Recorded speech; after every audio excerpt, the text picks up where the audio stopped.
Hello students, how are you all? I hope you are doing fine at home. I am your teacher Neha and today we are going to see the chemistry lesson from class 9th standard and name of the lesson is Atomic Structure and Chemical Bonding. So children, in previous session of the video we have seen about how and where the atomic structure was discovered. So what we saw in last time children? Yeah, we saw that there were so many discoveries done, right? So based on that also we are going to see all the types of discovery in this lesson or this session. So we are going to see how the discovery of cathode, positive charge atoms, then J.J. Thomson atomic number or atomic structure, then the nucleus, how the discovery of nucleus was done, then why atom is known as the smallest part of the matter, Bohr atomic theory, assumptions and the later on discovery, and last we are going to see the modern view about the structure of an atom. So let's see one by one each of these. So first one is many years before there was a person named William Crookes. So he is William Crookes. So what he did was he found out what cathode rays, which also showed that cathode rays has some kind of energy which was resemblance to the electron. So he did an experiment for that. So what the experiment was, he have taken an vacuum. In that he have placed a cathode and a anode. Okay. So what he did was when he put a electric charge in that at a very high voltage, what he saw was there was some kind of spark coming. So okay, some kind of scintillations were coming, so that he saw that why these scintillations are coming. So he decided to keep in the center one screen of the zinc sulfide. So in between he kept here a zinc sulfide plate, and what he saw that all the rays which were coming from the cathode side, from the cathode plate, was striking this particular slide and they were shining. So he thought that why they are shining. After that he found that the rays which were coming from the cathode are known as electrons, plus they gave a very shining plus a very glowy way. Okay, so this was the experiment what he performed.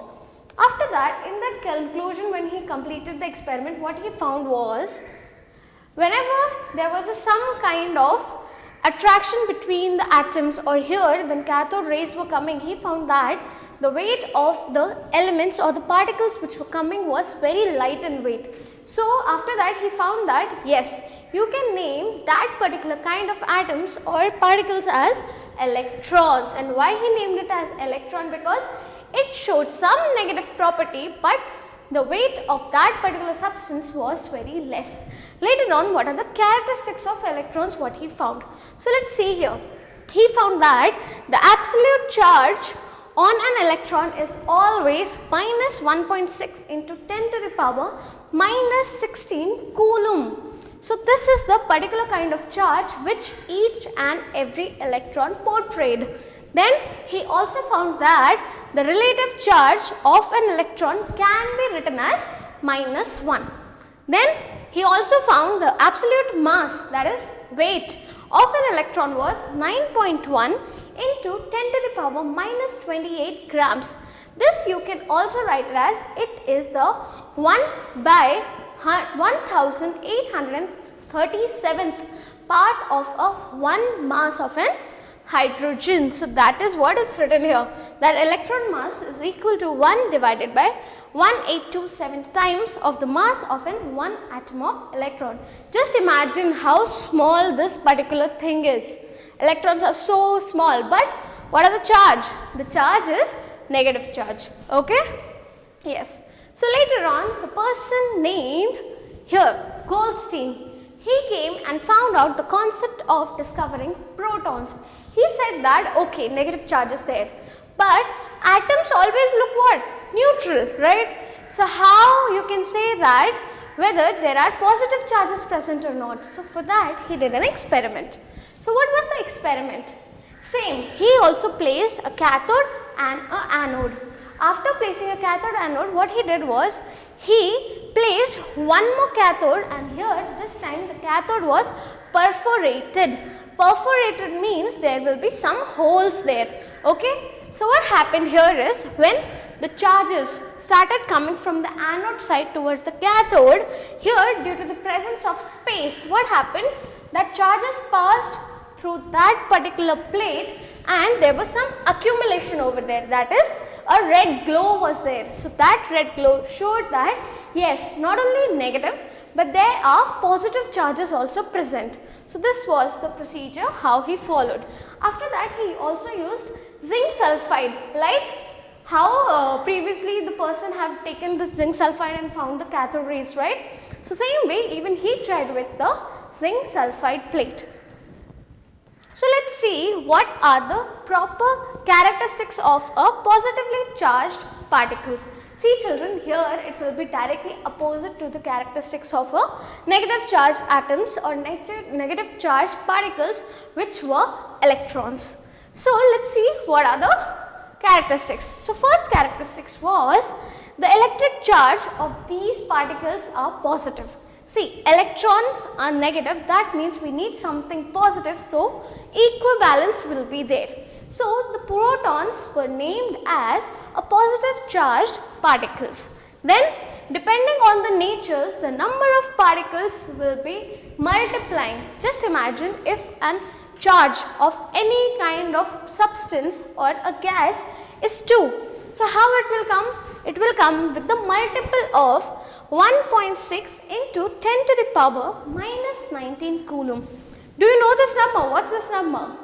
Yes, this is the charge of an electron also, but there it was negative. Here it's positive. So that's only the major difference here.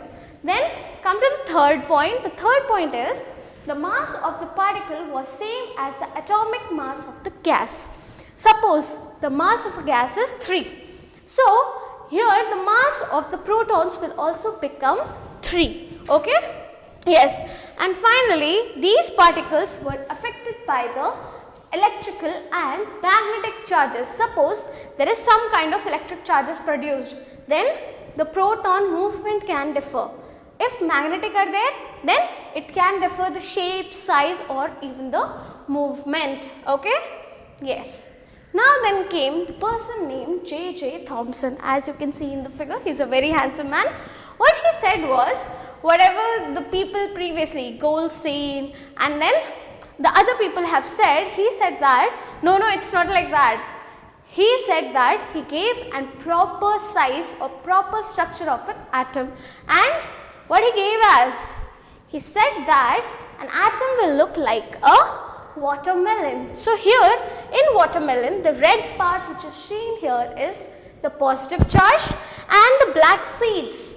Here it showed that only the small seeds are showing the negative charges. Okay? Same way he discovered and the structure looks like this. In this, all the orange part is the spherical cloud of the positive charge and the negative, small negatives are there, right? They were said as the electrons. So children, but there was a one kind of demerit for this. Why? Because an atom is always a neutral substance, right? So if here the positive charge is spread like this, you will see that the positive charge is extra and the electron is less. But how it's possible? An atom should always be electrical neutral, right? So that is why his model atomic theory got detained. Okay? Then came the person named Rutherford. So he is the person who came, Rutherford. What he did was, he did the discovery of nucleus. So what he did in his experiment is, he have taken a gold foil and he have taken an element named as radium, from which he extracted the alpha particles so that the alpha particles can move through the particles of the atoms or the plates which is present there.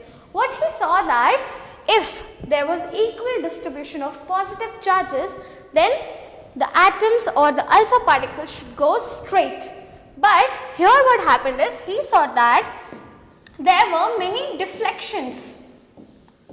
So seeing this, he found that there are some empty spaces inside an atom which is helping the particular kind of ray to pass through it or to get little bit deflected, or else if every place was occupied by positive charges, then the deflection will be 0. Okay, so this is way he found the discovery of the nucleus.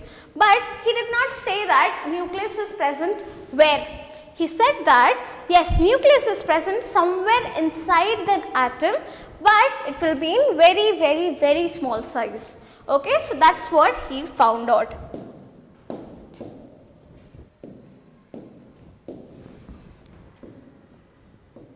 Then came the Rutherford atomic atom. So in this atom we have seen the experiment, right? He found that there was some kind of deflection. So he said that first, if deflection is there, deflection is due to maximum due to what? Due to the nucleus. Okay? This was the first point which he gave. After that, he also said that whenever an atom is present, that time there will be some kind of attraction happening between them. And he said the second one is, whenever the alpha particles touched the nucleus, the deflection was highest. Okay, so he said that nucleus is bulky or it is very occupied. Same way, he also said that an atom is having more empty space. What he said? Atom has more empty space. Okay? So these were the main conclusion what was drawn by the Rutherford in atomic theory. He also said that in the nucleus there was presence of a positive charge ion which was known as protons, and other than protons there were some other nucleons also which were not showing any charges, but they had a huge amount of weight. Okay? Yes. So what were the drawbacks of Rutherford atom? So he said that there will be presence of an electron, but he said that electrons are just revolving around the atom. So just see in the figure, children. According to him, the atom starts from a nucleus and it keeps on rotating.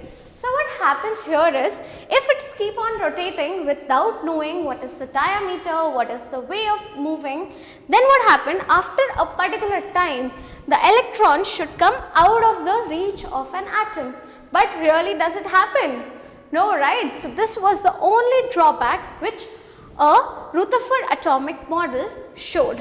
After Rutherford getting to know what is the structure, there came one more person, and his name was Bohr. So what Bohr did? Bohr found an atomic atom or atomic model, and what the atomic model showed was, it was like this. So he said that the electrons are present in the shells, and he gave the name it as K, L, M and N, and depending upon these shells there were occupancy of limited amount of electrons. So there is a formula too which we have already studied. So the formula was 2n square. So K always represented the first shell. So instead of writing n, you can write it as 1 square. So 1 squares are 1, 1 into 2 is 2. That means K shell will maximally occupy only 2 electrons. Same way, as they go further, they found that L was having 8, then M was having 18, and finally N was having 32. Okay, so these were the shells name, and he also said that in between the shells, the space, the electrons will never occupy the space. That is, even if this electron from K shell wants to jump to the L shell or M shell, it will jump only to the shell, but it will not go and settle down anywhere in the space. Okay, so that's the main thing what atomic theory of Bohr explained. Okay, yes. After that, there were more discoveries and assumptions made by the neutrons. So he said that the atomic mass of an element should always be equal to the mass of proton. That is, just imagine the mass of the proton is so high that all the mass is dependent upon the mass of a proton. That is, mass of all the atom is equal to the mass of the protons because it is bulky, right? The second was the mass of the total number of protons was far less than the atomic mass calculated experimentally. So in experiment, when they found out, they found that the atomic mass was very less, okay, but the total number of protons were high. Then within the nucleus, some particles are present having the same mass of a proton, but there was no electric charge. What I said earlier, children, yes, there was a nucleus. In the nucleus, there is positive charge, but there is some kind of mass which equalized the mass of an atom, and that were known as neutrons. Okay? Yes. So after that, the person named Chadwick, he is James Chadwick, he came and said that not only proton, electron, neutrons, there are other subatomic particles which are present inside an atom is known as meson, positrons, electrons. Okay? Yes. Then after that, let's come to the final part of this lesson, which is modern view about the atomic structure. So modern view, the structure of an atom is this, where the electrons will revolve around the nucleus, and in the nucleus there will be positive charges and negative charges. Okay? And they were also known as, altogether the proton plus neutrons were known as nucleons. Okay? Yes. So let's see what happened here according to the mass. So if you are comparing the mass of an electron, children, you will write the symbol of electron as E minus 1. Okay? Because electron is negatively charged. Same way, if you want to write the charge is written as minus 1.6 into 10 to the power minus 19 coulomb. Okay? And finally, what is the mass of an electron? So I told that mass of an electron is very small, right? If you are comparing it with the hydrogen mass. So here you can write it as the mass of this electron is 0.00054 AMU. That is atomic mass of unit. Okay? AMU. After that, let's come to the protons. So protons are positive charge. So you can write the positive charge as small p plus 1. Okay? The charge is same as the electron, but there is only difference in the negative or positive value. So here also it is 1.6 into 10 to the power minus 19 coulomb, and the mass of a proton is equal to the mass of an hydrogen, which is 1.0078 AMU. Okay? Yes. Now let's come to the neutrons. So children, neutrons is having a neutral charge. So you can write the charge as N0 because no charge is there. Then here the charge can be written as 0. Okay? Then the mass is almost equal to the mass of a proton, and it was 1.0087 AMU. So you can just see that there is not much difference between the mass of a proton and a neutron, right? Yes. So he also said that wherever there is a presence of a nucleus, so shells will be there, right? In the shells, what will be there? In the shells, there will be electrons. So, in between the electrons, there is some kind of waves and radiations, and that radiation is known as the electron cloud. In the electron cloud, there will be no presence of any other things. Okay? It will be an empty space, that is its own surrounding. After that, let's see what are the summary of atomic model. So, first is, it is proved that the atom is the smallest part of a matter, okay, and it is also taking part in a chemical reaction. Then, all the atoms have a central core which is known as a nucleus, surrounded by the electrons, right? What is there in the nucleus, children? Yes, there is proton and neutrons. Then, the nucleus has a positive charge. See, here why they are saying as positive charge, because there is protons and neutrons. Protons are positive charge, neutrons are zero charge. So, when you are comparing it, it will become a positive charge atom.